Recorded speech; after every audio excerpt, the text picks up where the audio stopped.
Bom, acredito que uma das questões que é possível, né, relatar em relação ao ensino não presencial é a percepção de muitos da importância da escola. Não porque eles estão com saudade propriamente das aulas, mas a escola como espaço de sociabilidade. Eles estão plenamente angustiados, assim, pelo menos a turma que eu tenho contato mais direto, que é a turma que eu sou regente, que é o 2º ano do ensino médio, eles têm muitos questionamentos e muitas dúvidas, inclusive, sobre se esse ano letivo será realmente validado, né? Porque eles, primeiro, precisam do professor, dessa figura que explique, tire dúvidas, esteja sempre trabalhando o conteúdo. Mesmo pelo trabalho impresso, eu deixo um campo, né, um espaço para ele se colocar e dizer quais são as dificuldades e como é que eu poderia orientar. E aí ele escreveu, né, um menino do 6º ano escreveu: professora, sem a senhora eu não consigo aprender. É muito difícil quando as atividades voltam, né, sem as respostas. Eu acho que a gente está vendo o quanto o professor ele é insubstituível e necessário, porque os alunos eles dizem que sentem muita falta do diálogo, da interação, daquilo que a gente conversa sobre, às vezes, aquilo que extrapola a aula, sabe? A gente tá trabalhando de uma forma que eu nunca imaginei que eu ia trabalhar, porque eu sou muito do contato com os alunos. E ensinar sem esse contato, sem esse olhar nos olhos, tem sido uma das tarefas mais difíceis e exaustivas. Eles falam assim, gente, a gente só quer ver vocês. Eles falam, a gente só quer ver o professor. Então, eles estão sentindo muito falta disso. Eu acho que com tantas crianças em casa durante todo esse tempo, acho que os pais começaram a olhar mais, né? No começo falaram, agora estão olhando mais para o nosso trabalho, assim, da importância que é valorizar, né, o trabalho de um professor, do tempo que essa criança passa dentro de uma escola. A gente vê que a gente está usando o tempo que a gente teria que estar ensinando para fazer outras atividades burocráticas e tentar atender famílias que estão desesperadas, né, porque não conseguem que os filhos aprendam ou que os filhos, no mínimo, acessem essas plataformas disponibilizadas pelo governo. Eu tenho cuidado de fazer, dentro do percurso, o processo de autoavaliação, né, desse sujeito. Como é que ele está se sentindo, se ele está acompanhando, se pode ser assim, qual é a dificuldade. Então, o nosso trabalho ficou triplicado em função das demandas da burocracia. E isso tira um tempo do professor de ir para a leitura, de pesquisar, de olhar com calma. Definitivamente, durante a pandemia, a gente tem trabalhado mais do que na educação presencial. Disso eu não tenho a menor dúvida. Tanto na produção de materiais, quanto na questão dos estudos e pesquisas que a gente tem que fazer para conseguir entregar um material de qualidade para os nossos alunos. Agora, isso não significa que a educação durante a pandemia tem sido melhor durante esse ensino remoto, né? Me parece que tem sido pior em vários sentidos, não tenho a menor dúvida disso.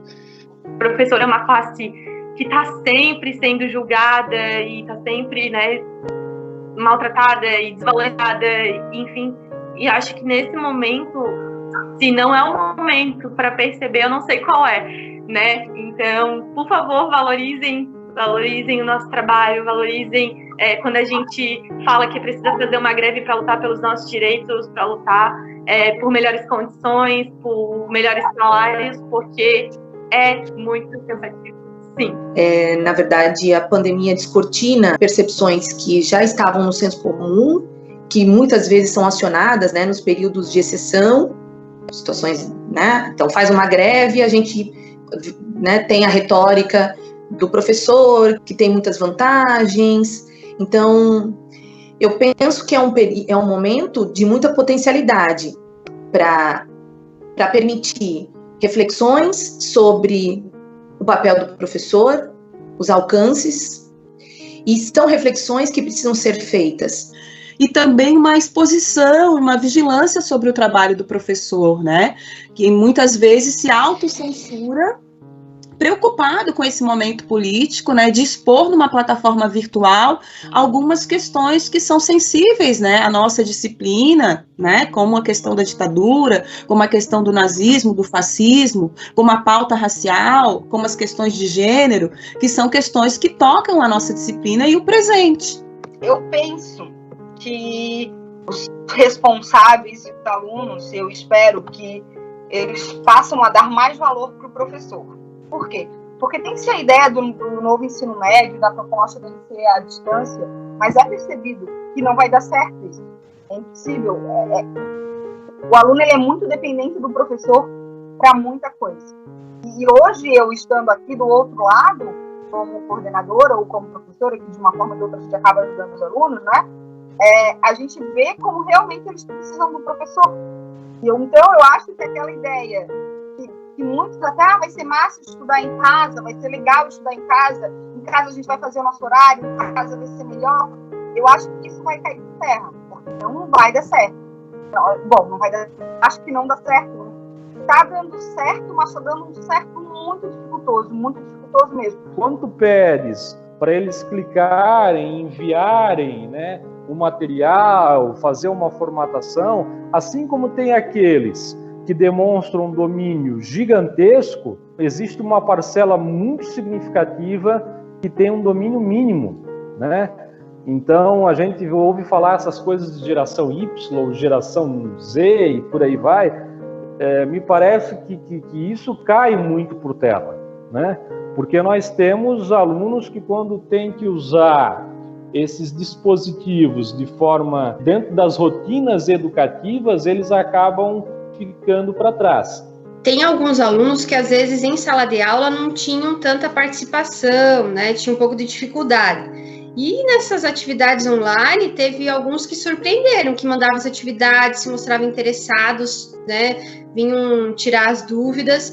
Já outros que talvez, né, eram excelentes alunos, eu percebi, teve até uma aluna que eu percebi, nossa, é uma ótima aluna, mas simplesmente não fazia as atividades, não entregava, né, a gente até passa, todos os alunos que não fazem, a gente passa para a direção para ver o que está acontecendo, e até que eu descobri o contato da aluna, entrei pelo WhatsApp, e ela me disse que ela não fazia as atividades porque a internet não era boa, então ela não tinha como postar, né, lá no Classroom. Aí eu disse, não, então você me envia aqui pelo WhatsApp, né, então a gente tem que buscar novas estratégias. Então, teve essas, né, duas coisas antagônicas. Um que não rendia tanto na atividade online e começou a se interessar mais, né, talvez porque ele gostasse dessa questão da informática, né, de utilizar as tecnologias, e a outra aluna que teve um rendimento abaixo, talvez questão do acesso, né, porque não conseguia. Então, a gente como professor muitas vezes tem que ir atrás do aluno para ver o que está acontecendo, né? Eu tenho o caso, por exemplo, de uma aluna que só consegue acessar as atividades após as 21 horas. A mãe dela continua trabalhando durante a pandemia, ela é caixa de supermercado. Ela fica fora das 8 da manhã até as 8 da noite. A única forma de essa minha aluna acessar a internet é pelo celular da mãe. A mãe leva o celular para o trabalho para manter contato, né, com a vizinha que observa os filhos de vez em quando. Eu acho que tudo vai ter que ser repensado justamente para que esse abismo, né, que existe entre as famílias, ele não, pelo menos na área da educação, ele não seja tão profundo, né? Eu estou vendo agora que muitos alunos nossos, a gente está tendo que estar recolhendo alimentos para as famílias não passar fome. Aí eu estou com esse tipo de preocupação, mas eu estou preocupado também, né, com o meu trabalho, né, aquilo que o Estado espera de mim, né, então eu tenho os dois lados, né. A gente sabe que também a forma de interação, de auxílio que os pais podem prestar é completamente diferente, né. Nós temos aquele pai que pode contribuir decisivamente no processo de alfabetização de uma criança, tem um outro que não tem instrumentos para isso, né. Tem um que pode tirar dúvidas de biologia, de física, auxiliar, contribuir, outros que não se veem à vontade, outros que não têm essa interação com os filhos. Então, tudo isso vai criando distinção entre os grupos, diferenciação entre os grupos, que quando estão na escola física, na escola de maneira presencial, muitas dessas limitações acabam sendo superadas. a gente poderia estar rediscutindo algumas questões em relação à escola, a dificuldade que eles têm de autonomia, como é que a escola não constrói autonomia, e autonomia não tem nada a ver com transferir para o ensino à distância, não é nada disso, mas o sujeito autônomo, emancipado, isso tudo reflete agora. E que essa pandemia, ela sirva também para que o governo federal, estadual, perceba que a educação à distância, dessa forma, ela não dá certo e não vai dar certo de forma nenhuma. Tanto a gente, professor, quanto os alunos, a gente precisa desse contato humano, né? Esse contato de pessoas, de tirar dúvida na hora, de poder conversar, de poder brigar, de poder rir, de poder tocar.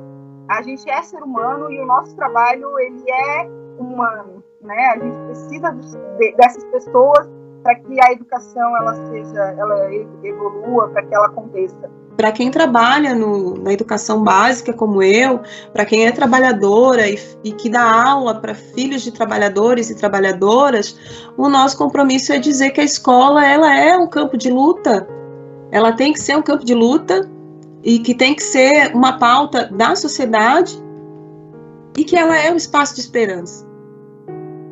Eu vejo que dentro do luto é possível a luta.